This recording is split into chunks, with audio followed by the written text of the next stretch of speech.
American relief choppers stormed by desperate refugees. The rail strike threatens an already sagging economy, and AIDS-contaminated blood may have slipped through to some West Coast blood banks. This is the CBS Evening News. Dan Rather reporting. Good evening. Desperate Kurds buried babies and fought for food today amid renewed efforts to get them to leave Turkey and go back into Iraq. President Bush's new policy now has U.S. troops in northern Iraq. They're scouting out campsites for the Kurds, who have been forced by Saddam Hussein's savagery to flee to the mountains. The Kurds are dying there at a rate of 1,000 a day. Alan Pizzi is with the refugees on the Turkish side of the border. They buried more than a dozen babies this morning, right next to the place where American Army Special Forces have set up in the camp. This baby, born yesterday, died today. Nearby, women mourned a young man. The biggest problem is dirty water. 7-year-old Devli and her friend usually get the family washing and cooking water from a puddle. Today, bulldozers building a helicopter landing pad covered it over. I think they need to get them out of here. Period. They need to be moved to cities. They need to be moved where they can be taken care of. With plans afoot to make it safe for refugees to go back to Iraq, the Americans are trying to organize.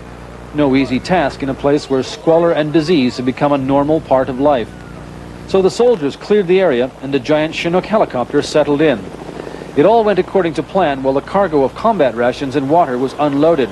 And then the area became what pilots call a hot LZ, a landing zone under fire. Hundreds of refugees charged for the cargo.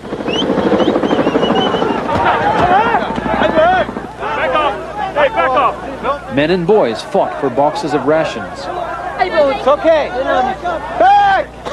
Eventually, the American soldiers gave up and let the mob rule. We gotta have concertina. There's no way to do this without wire. I told you, one breaks, they're all going for it. Camp leaders have also asked the Americans for protection. The refugees believe Iraqi spies are infiltrating the camp at night, finding out who is here so that Saddam Hussein's forces can take revenge on relatives still inside Iraq.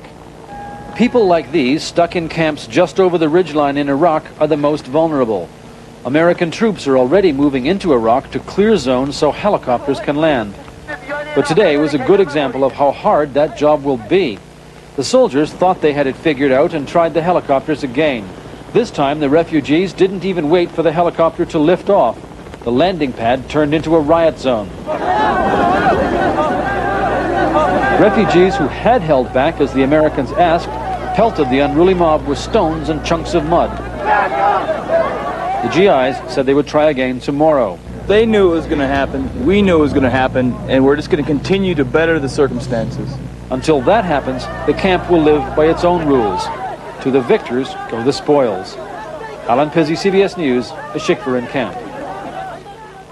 First task in the U.S.'s open-ended venture into northern Iraq, scout for sites for half a dozen refugee centers. Support, medical units, and defense could require up to 10,000 additional soldiers. What comes first is taking care of these